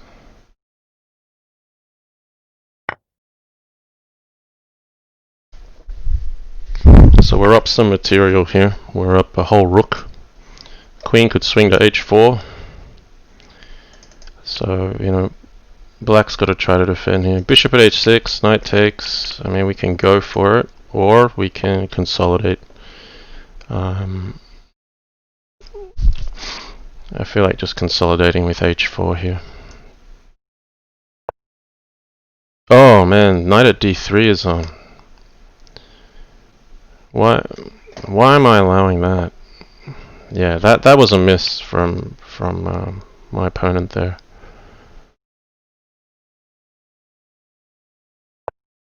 Bishop takes g5 was critical there because I just missed knight at d3. That was loose, and I mean that's what's hard. You've got to balance your time with these moves, and that's a. He's probably just not played it on principle that the rook opens up, but I actually think that was a good opportunity for black. Okay, I'm just going to hold the material. Eventually I want to take here. But maybe not yet. Can I? Yeah, we'll just hit the pieces coming in my half first. What's happening here? Knight at f3. Do I have to take that? Can I just play king f1? Yeah, we'll just threaten this bishop. Could have played king d1 as well.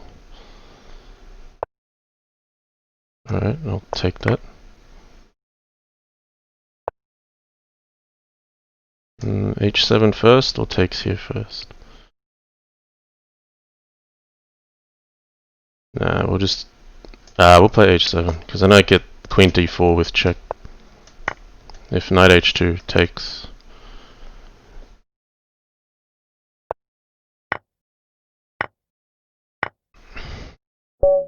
Yeah, so I cleaned up a lot of the board. I just need a bathroom break. I'll be back.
Okay, now.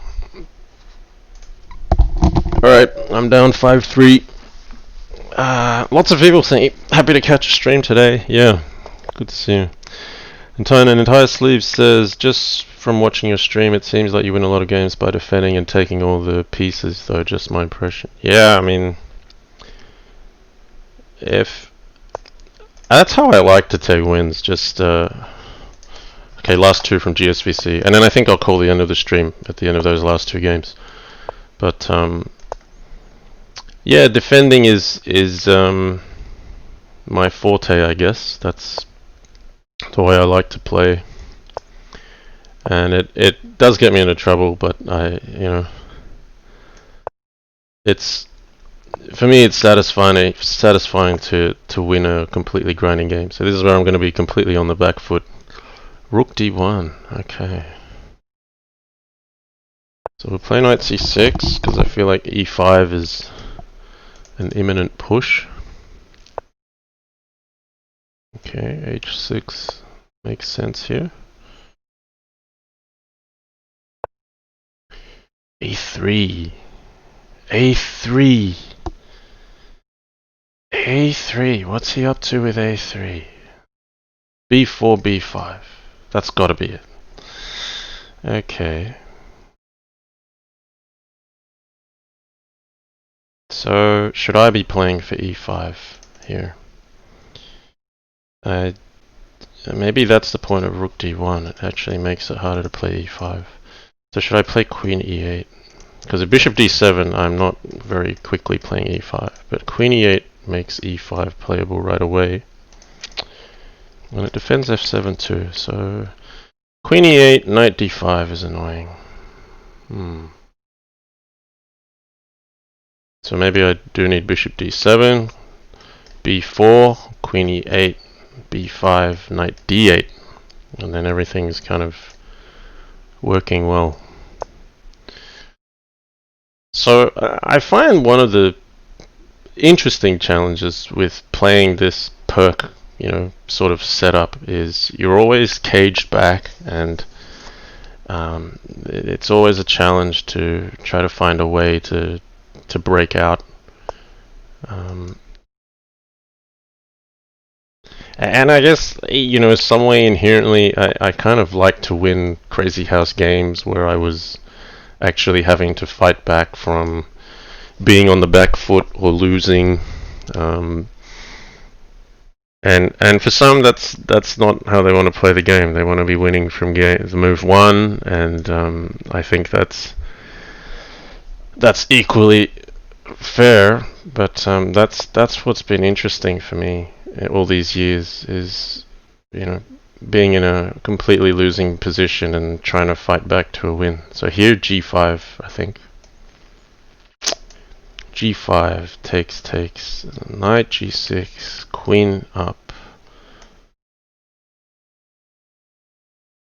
I mean, what else is there? There's e6. e6 is probably a lot more solid, objectively. Let's go with e6. It'd be better prepared if I don't lose this pawn on f7. That's a critical weakness. But g5 would just be so exciting because, like, I'd have to just defend hard the whole game. I have some kind of affinity for doing that. Even here, g5 is difficult. There's knight e7.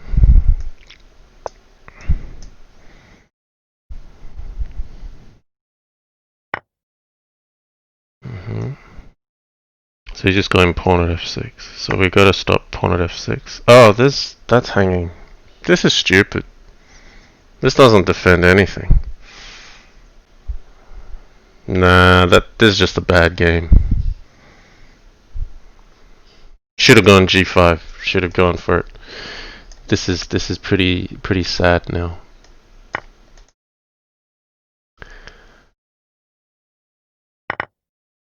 My dark squares are absolutely ruined.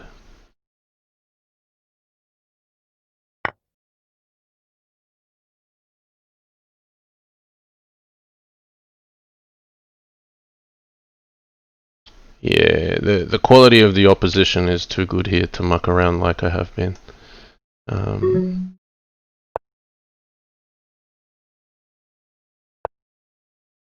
Yeah, that's resignable right there. That one all went horribly wrong.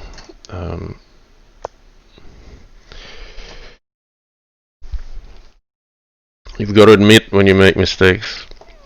Yeah, gsvc, playing a classic game of chess, no pieces dropped until move 8 and move 19. So that probably tells you where I went wrong, that I just let gsvc play a game of chess. That's not going to work.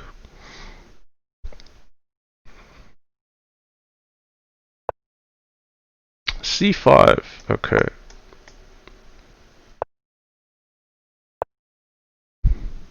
Oops, that bishop's meant to go to b5. That was just a free pawn there, by the way. I just played a crappy move order. So here though,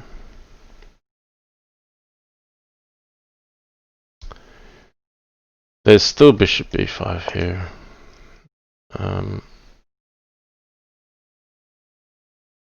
Yeah, that was a free pawn. That's pretty poor.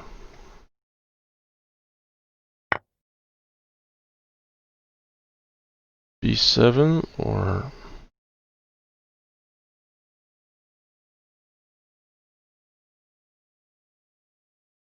so what's the piece count here? If I take this, it's even 2 pieces for the pawn. I get pawn at c6.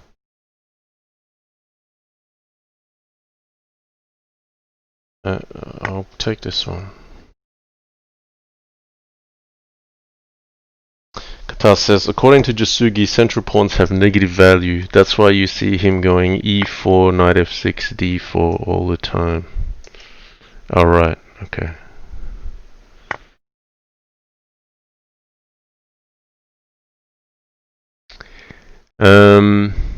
Yeah, there's a lot of open space here.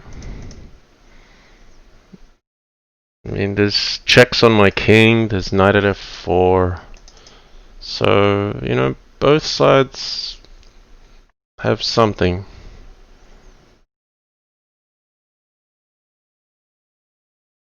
Knight at a4, maybe here? No, okay. Well, I gotta defend this bishop. Okay, nice. So it just says I'm attacking you here and here. What are you gonna do? Fair question.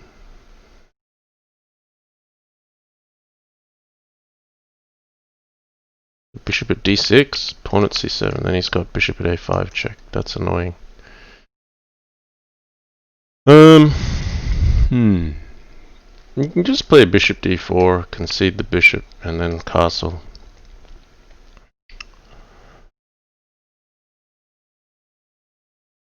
And then you start playing on dark squares. So I don't mind that. Because I can't play on the dark squares while my king has an open check on it. And I didn't like the bishop on c3 because there'll always be a knight at e4 coming in.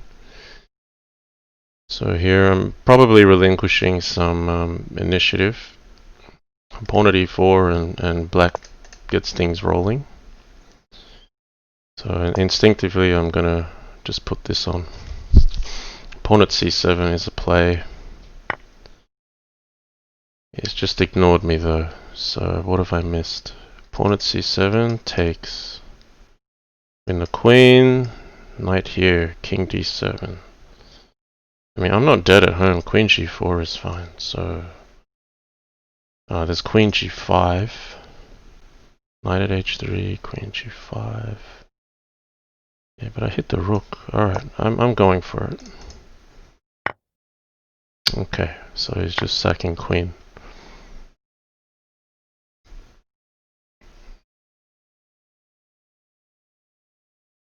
Yeah, so it takes. What if I just let him do all the checks? Knight at f4. Like, how's he stopping me running to d2? So if he uses the knight on f4, bishop at g2, take. Knight here. No, I've got a queen covering. If takes, I think I just take the rook, and I've got enough to defend.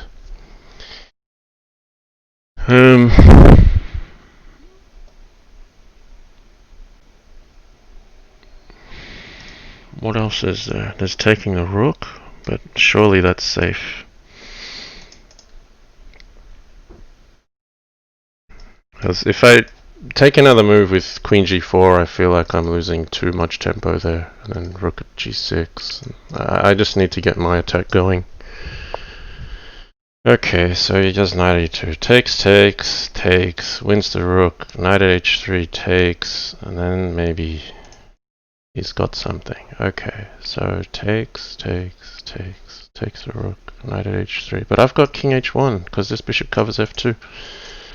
So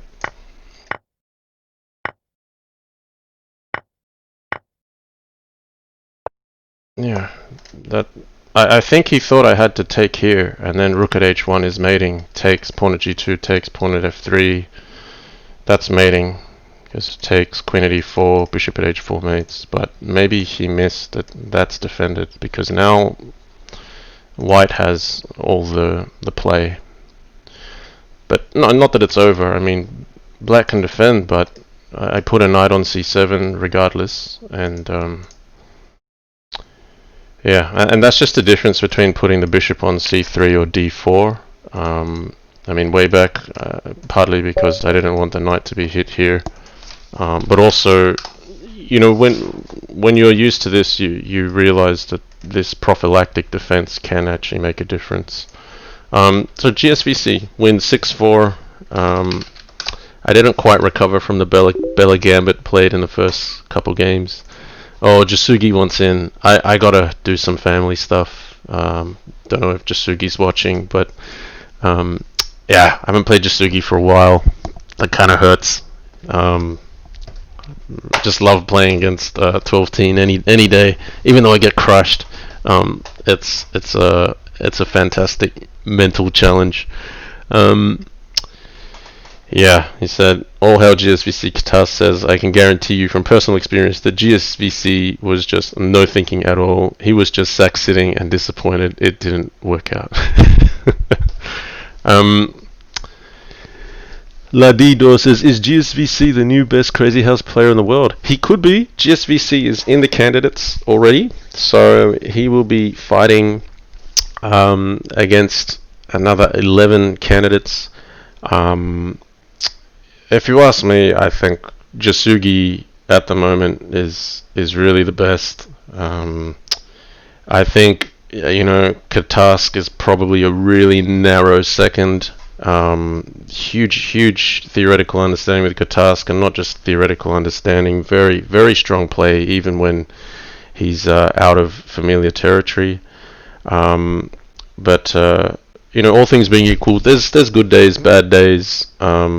I think Katask has really done very well, taking a lot of wins from 12 teen Jasugi, but I think, and Katask isn't playing the candidates as well. Katask isn't playing in the Crazy House World Championship. I think Jasugi is the man to beat in this year's Crazy House World Championship, and the field that will play against him will be very strong. I know. Big respect for a lot of the players that are there. If Katask had played in the CWC, I think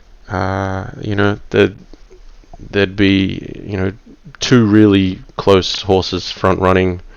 If I had played in the Crazy House World Championship, I wouldn't back myself as much as maybe some viewers would. This year's just not really conducive for me to play at a competitive level. I mean, all the guys, let's just call a spade a spade. I mean, it's really Jasugi, Katask, and Opperwesen and myself that are probably competing up in a top tier. I'd put myself a very clear fourth this year. Maybe some wouldn't even consider me in the top 5 this year. I'm just not at the same form. All those 3 guys are younger than me. There's other young and up and coming players, and I don't have the time to play and practice or to try to study and keep up with the theory. And I think it's not bad being an organizer this year and just trying to consolidate our tradition, because we missed the 3+2 last year, and there was talk of it happening, and then it just fizzled to nothing. So I think it's good. We've got a good tournament going this year. It's gone very smoothly. A little bit behind schedule, but only 1 or 2 games. So Katas says Opera is the final boss. I think and this is after a few years seeing what's developed with Opera, and just to give my candid point of view on other players, not so much myself, but like Jasugi, I find has been very consistent. If he's getting good sleep, if he's in form, you're always in trouble against Jasugi. Opera is kind of like busy setting up all sorts of weird boards on his screen and playing different variants, and his motivation swings high and low. But on tournament day, Opperwesen is really hard to beat. I mean, that's, Opperwesen fluctuates a lot during the year, but on game day, like, I would nearly rather be up against 12 teen than Opperwesen in a tournament structure. He'll bring the prep, he'll bring a good game. And I have played both 12 teen and Opperwesen in Crazy House World Championship finals, and you don't feel safe against 12 teen, but Opper just brings a different level on tournament day.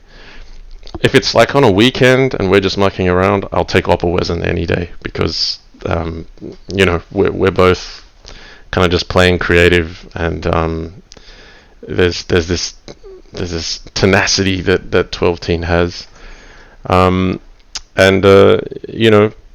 Katask as well. Like he's just, if you don't have a good line set up, you're just crushed by Katask. So I think that's my view on top players in Crazy House these days, and there's a lot of players I haven't mentioned that are definitely up and coming. So let's see. What's Katar says? Oppa went toe to toe versus Crazy Ara in a complicated middle game. Straight up outplayed the engine. Yeah, I mean Oppa's just an amazing talent. So, yes, I might. Cause what's it? Hang on. GSVC says, let's send here the video of Oppa beating Stockfish blindfolded with queen odds. Yeah, he would try something like that. I'll answer a few more questions. Ledidor says, do you think 12-teen and Opperwesen have improved in years? Absolutely. So, I was fortunate enough to win the first Crazy House World Championship tournament, I think in 2017, I want to say. And I say fortunate because I pretty much did just enough in the candidates to make second spot.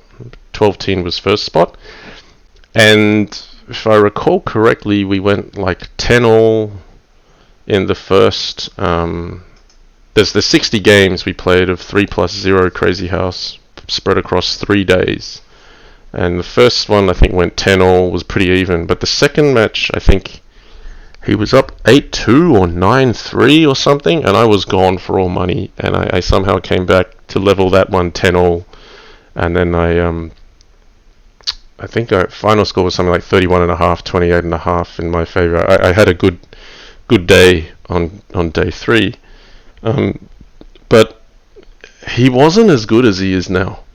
Back then, I got to say that 12-teen has improved, and Opperwesen, when he first picked up the game, I mean, he'll tell you I probably beat him 20-0, no joke, and. He's gone from losing 20-0 to me to beating me in the last 2 Crazy House World Championships, and it's not been surprising to me either. There's an article written by Krosky from before the Crazy House World Championship 2017, and in there I've said, look, the game is still very primitive and new, and new players will come into the game and have a really good chance of rising to the top, and that's exactly what's happened in the last few years. Where it's different though is I think like Opera and Katask have probably benefited a bit more from Stockfish coming about, and they've been able to accelerate their growth, whereas 12-teen just is a beast from playing and learning, and just has this natural intuition, where Katask has even said it nearly feels like the laws of physics bend in Jasugi's favor, and suddenly you're mated. That's how it feels. So, yeah, I think my role from the beginning has really been to try to bring Crazy House to more people, to enjoy it, and I'm still doing that in an organizer role. Previously as a player, it makes sense to set a standard, but that's my standard has already been surpassed, and if I can fight back in there with more time in future years, I'd be very happy to do that. But if not, I'm just happy to see the game growing. So yeah, we'll when time becomes more available, we'll try to get some more high-profile grandmasters onto the channel, or play some Bug House, or do some more fun things. I think you can play well. That's one thing. I think having the opportunity to inspire a new community, and a very nice community, is much more rewarding than some kind of benefit to self only. Any other last comments? Otherwise, I've got to get back to family. Jeff Friedel. Sorry if I've not said the name correctly. What do you recommend for a GM level chess player looking to play a bit of ZH? Good question. For a GM level chess player, I think with all Stockfish and Crazy Ara and people learning some really rock solid theory, the entry level for Crazy House has gone really high. Like so I let's be frank. Some grandmasters just come with this huge ego. And I got nothing against grandmasters. I know a lot of really nice grandmasters, but I've met my fair share that don't take losing well, and they feel that they should just start Crazy House and be better than their opponent. And if you start that way, you're gonna get crushed, not just on the board, but psychologically crushed. Come at it to have some fun. That's probably my first piece of advice. It's not about getting good, just come at it to have some fun, or else you're not going to play it long term. You'll just play a few games, get crushed, and go, well, that was rubbish, what a crap game. I don't like losing, I'm going.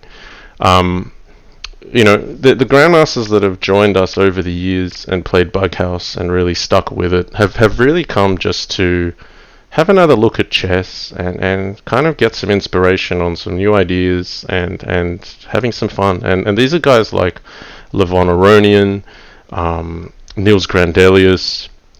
I want to name more grandmasters, but even you see Yasser Sirawan. He's just coming at this for some fun. So that's the first thing. Like, don't come in here to rule the world. Come in here to have some fun. That's what we're about. And secondly, yes, there are, if you like studying the game with engines, there are Stockfish resources to build up your opening repertoire. And just play the top guys. We love having you here. We're not here to judge you if you lose a game and it's like, oh my gosh, somebody beat the best chess player in the world. No, Crazy House is different. Like, if you haven't spent your life playing Crazy House, it's like us not spending our life playing chess. You just aren't going to know certain tricks, patterns. There's now opening theory, all of that. So that's my first advice. It's coming in with the right attitude. We're just here to have some fun. Don't be afraid to lose, because you will lose some games. The standard is just very high here. We have a lot of talented IMs. We've got GMs playing already, and it is a different game. So that's my long-winded answer. Qatar says, yep, fantastic job. You dedicate so much time to organising and writing the messages for the CWC. Yeah, no, that's not too bad, Qatar. It's actually not as much effort as it looks. There's a lot of volume. Yes, there's more time-consuming things in my life than CWC, but mainly I can do what I can for the CWC on my terms at the time of day that I want to. So that's what matters. It's a lot harder to play scheduled matches at 3 a.m. or 4 a.m. when I've got a baby to look after. And Semo says, hey Jan, do you have any advice on how to improve on Crazy House? I think just play a lot is one thing, and go have a look at the top games. Jasugi, Katask, Opelwezen, The Finisher, GSVC, there's many more. Go look at that top list. Have a look at how a really strong player beats a very good player. So I'm talking like, look at a 2600 or a 2700 versus a 2300, and you'll see where that exposes, a lot of the differences in strength. And try to watch it live. That's another thing, because you'll see where the time trouble comes into it a lot better if you watch a game live than if you review it. And yeah, check out some of my videos. I've got some instructional videos. I try to be instructive anyway when I play. So yep, that's one other way you can have a look at things. Okay. I think that's about it. So yeah, we'll have another stream with Yaz at some stage. Someone said, Jeff Friedel says, I really enjoyed your matches with Yaz. Yeah. Yaz is kind of busy commentating this clutch chess thing at the moment. That just kind of came out of the blue, it feels, and I think that's an exciting format. I think Wesley So just took victory out of Fabiano Caruana, Hikaru Nakamura, and Lenia Dominguez. So yeah, we'll play. No, if Mysterious Compensation says, is there a collection of current ZH theory or just a bunch of lines known by individual top players? It feels a bit more like the second, but in fact, if you go to an analysis board, and I'll just show you here. Just keep stretching the stream out. There's actually an opening explorer and table base here, which, well, I'm too early in a game, but it will actually show you, at least on Lichess, the history of all opening moves. So there's been 1.5 million games of E5, and it gives you at least the percentage that have been won and lost. Now, of course, you know, a theoretician will go through the depth of all these lines and, you know, might find somewhere where it's 43% black, but they'll say, actually, if I was white, I'd win 90%. But this is a really nice tool in just showing you what other players have played, what's most common, what the success rate is between different moves. So, you know, D3 doesn't do as well as knight F3. And that's at a level that you can choose to explore at your level of comfort. So yeah, go and check out that feature if you're looking at. You don't have to know the best moves to move 20. Just, you know, you might want to know the first 6 moves. Whatever depth you want to stop at is up to you.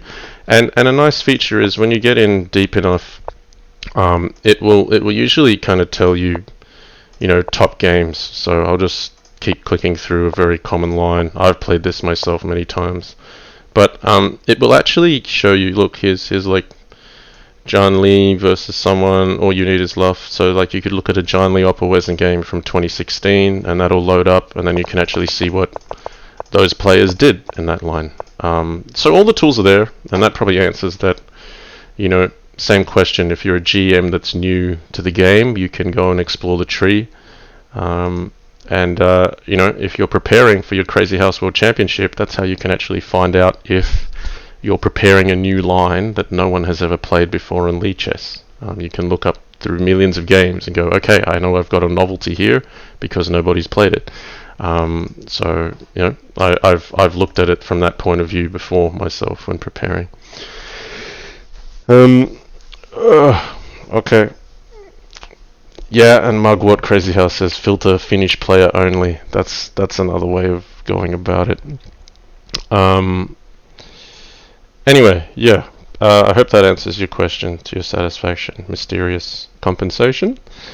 I am gonna go now, guys. So thanks so much for tuning in. I am trying to get back to a better frequency with streaming. It's just been difficult this year with a newborn baby, but that is coming to balance a bit more. I'm really hoping to catch more Crazy House World Championship matches live, particularly, you know, we're getting into the business end of the knockout draw. I don't know when my next stream is, but that's half the fun in it. It'll be spontaneous. So thank you. Stay safe wherever you are.